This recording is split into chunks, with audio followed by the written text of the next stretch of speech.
Hello. This is a King's Indian game that I played maybe 5 or 6 days ago, and I'm really proud of this game. I thought that I should maybe show a great game that I played, or my last video was one where I was playing very badly. So I started this game with c4. I'm playing white. I decided to go for c4 even though I don't play the English opening all that often, because I just didn't want to run into my opponent's prep. I knew that he was a player who could prep if he wanted to. Like, he's done it before. So he played knight f6. I played knight c3. He played g6.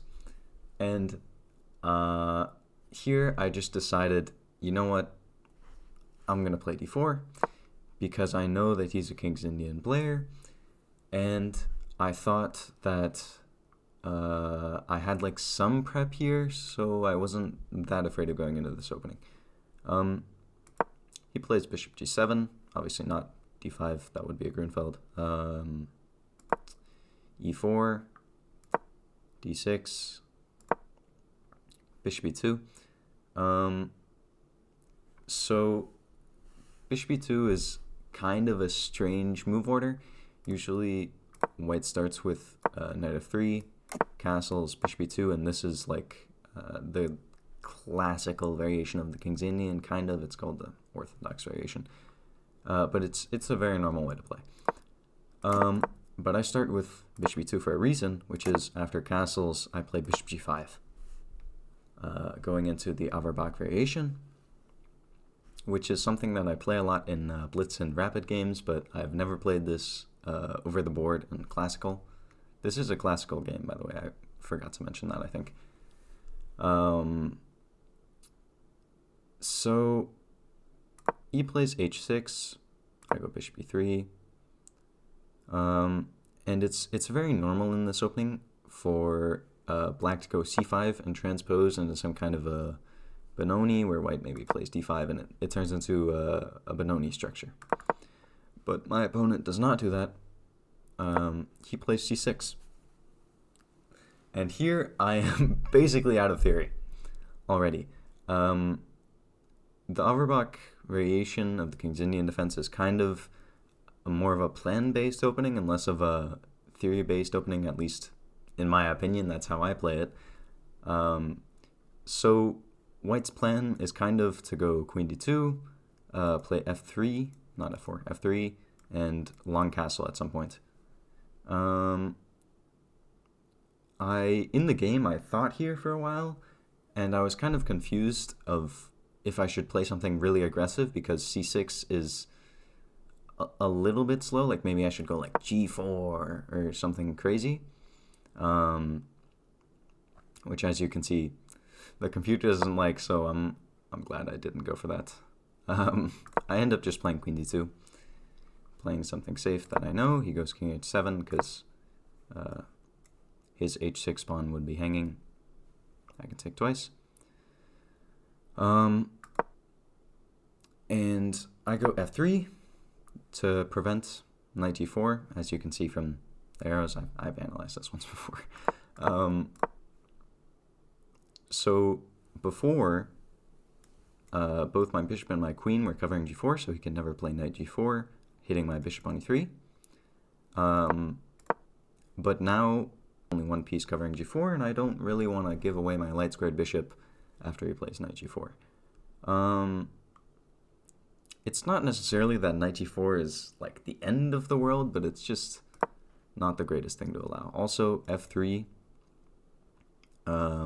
is a good move that helps push g4 in the future. That's why I did not play h3, because white's plan is to go g4, h4.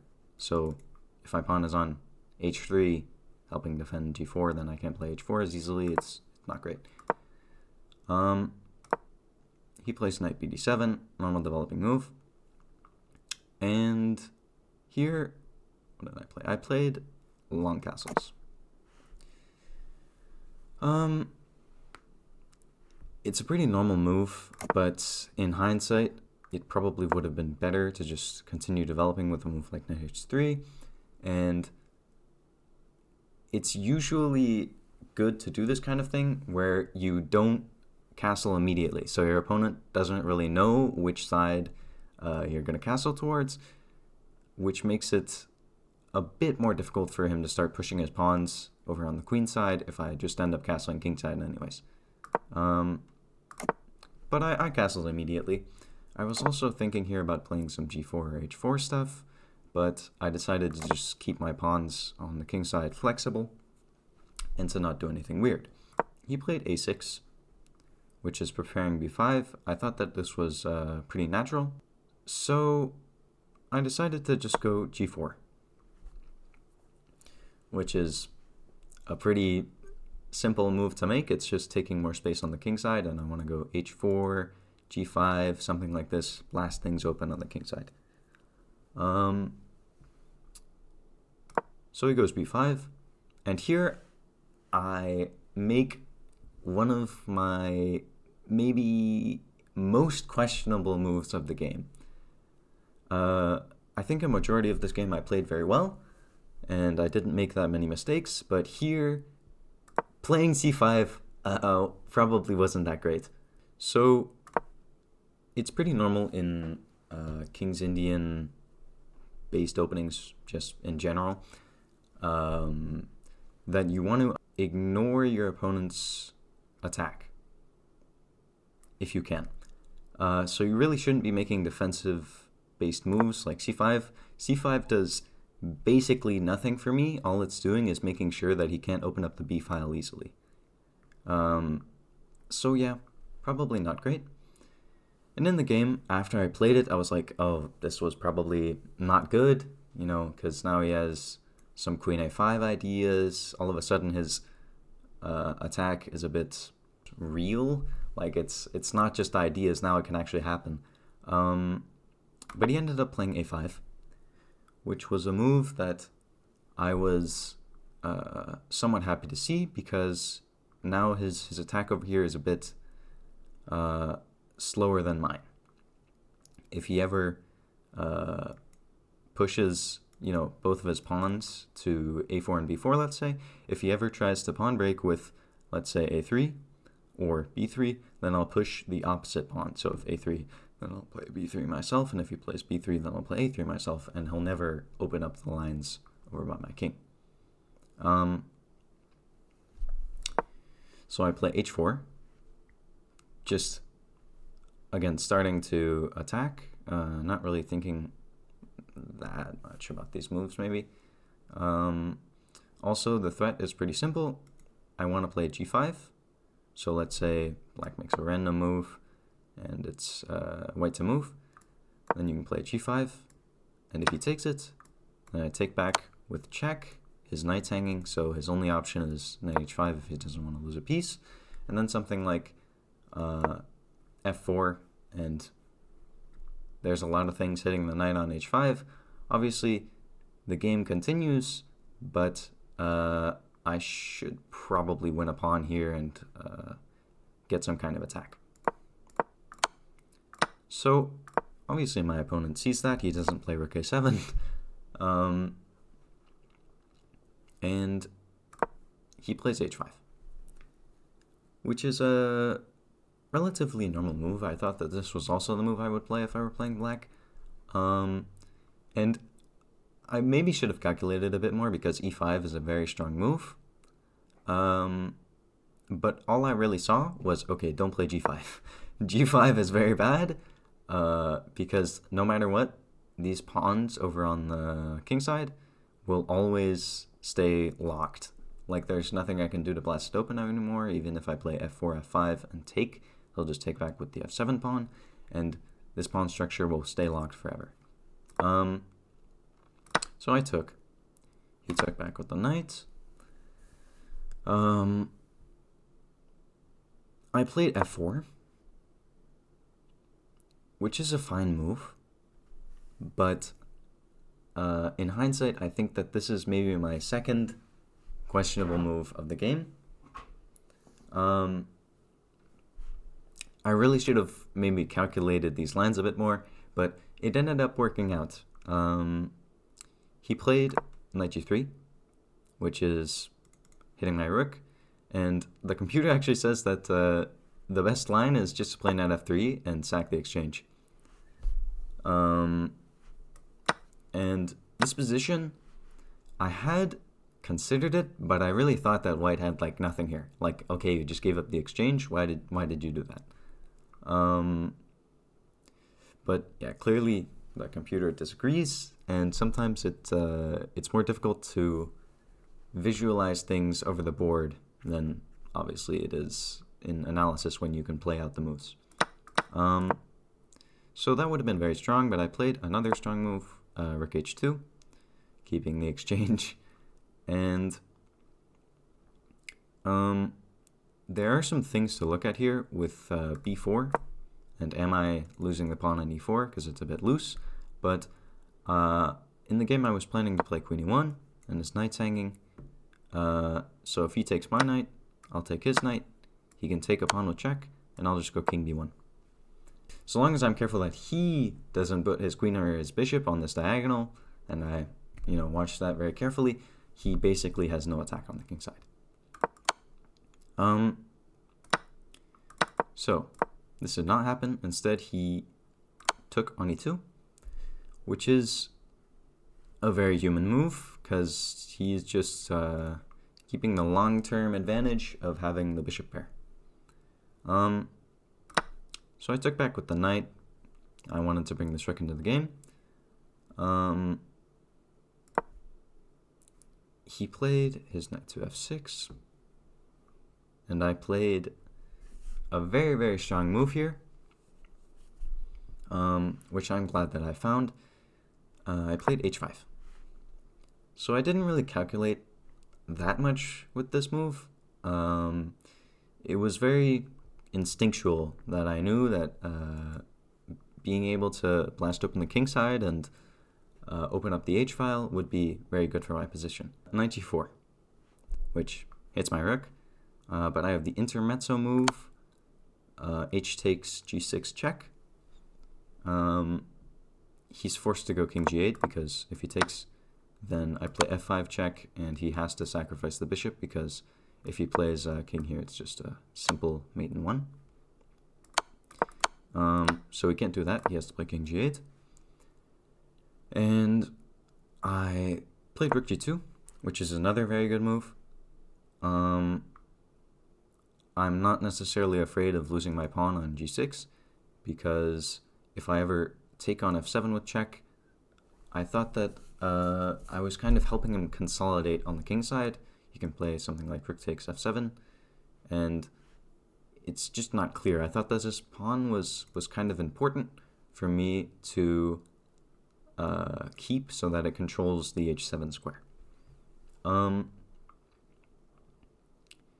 Also, obviously by the arrows you can see that there's some threats of bringing the second rook over to the g-file and then taking and getting two pieces for a rook, which would be very nice. He takes on e3, and I take back with the queen. There's not much else to consider. And you can see the difference in development. Even though he does have the bishop pair, basically all of my pieces are within one or two moves of being incredibly active. I can bring this rook over to the g or the h file. The queen's also ready to do the same, ready to join the attack. I can play, f5, e5. I have control of a lot of very good pawn breaks. My knights are active. It's, knight g3, knight h5 or something. It's a very good position for white. So his move is very understandable. He played f5, which is basically attempting to close things up on the king side. Maybe if I play something like I take the pawn, then all of a sudden you can see the advantage starts dropping and he gets back into the game. But I found a very nice move, which is queen h3. So, queens don't move like that. Threatening mate in 1. So he has to respond. And I thought in the game that he would play something like rook e8. And I could just take. And I would have a very nice position. These pawns are going to start rolling at some point. A lot of active pieces. You can also just play queen h7. Like, there's a lot of ideas in the position. A lot of the same ones from before. But he didn't play rook e8. Instead, he played rook f6. And to be honest, I thought that I was just trapping his rook. It was a bit late into the game, and I don't remember how much time I had left on the clock, but it couldn't have been crazy amounts. We probably each had like 15 minutes, so it was maybe rapid game territory.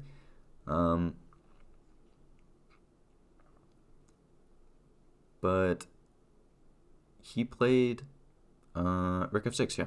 And I played e5. I genuinely thought that I was just trapping his rook because f7 is covered and he can't go back to f8 because then queen h7 checkmate. But he plays rook e6. And I was like, oh yeah, of course, this rook's not getting trapped. So I take the free pawn. He plays rook f6 again, which did shock me a little bit, just sacrificing the rook because my queen is under attack. So I just move my queen to h5, very strong move, and at this point I know, okay, it's completely winning. Not that I didn't think my position was good before, but now it's very clear that white is about to win the game, because black just has no threats and the rook is hanging, so he has to move his rook. I played rook d5, another strong move. I just want to trade off all the pieces because I'm up 2 pawns. And also this rook is one of his only active pieces. If he ever trades here, I can do something like f takes g5, and all of a sudden I have rook f1 and queen h7 mate ideas. It's a very, very difficult position for black to play. So he did not do that. He played the best move, e6. And I decided to just take on e6. He takes back. And I played knight g3, which is threatening to win a pawn. And also some queen h7 check ideas, etc. So he played queen d7, just defending everything. And I just played c takes c6. So now I'm just up 3 pawns. Very nice position. He played queen e6 because my plan was to go something like rook e1 and then e6, e7, e8 queen if I'm allowed to. So let's say he plays a nothing move and I play rook e1 for example, and he plays, then I can play something like e6. He takes on d6, I play e7, and here you can see the computer already announces mate. It says you should sacrifice the queen. So he decided to play queen e6, good defensive move, but now I have d5. He takes, I take back with the knight. He played bishop b7, and obviously my knight's hanging. I play knight e7 check, king f8. The final move of the game was an inaccurate one, a little bit at least. I played king b1. And it's not like entirely inaccurate. Obviously, it's still completely winning. And at this point, I'm kind of playing my moves pretty quickly because it's the end of the game. I just want to, win the game at this point. But it is a bit dangerous to do that. Free advice, always calculate. Never relax, even if it's the end of the game. Don't play moves quickly because you'll miss things. I could have just played queen takes f5 immediately, and I'm trading the queens off, and it's completely game over. I think it's relatively simple to see that this position is unholdable for black. White is up 4 pawns, and all of them are passed pawns. It's Not a position you want to find yourself in. But king b1 is also fine. It's a calm move. But yeah, overall a very calm, chillaxed game from me. I end up beating my opponent. Yeah, overall pretty clean game. And that's about it. See ya.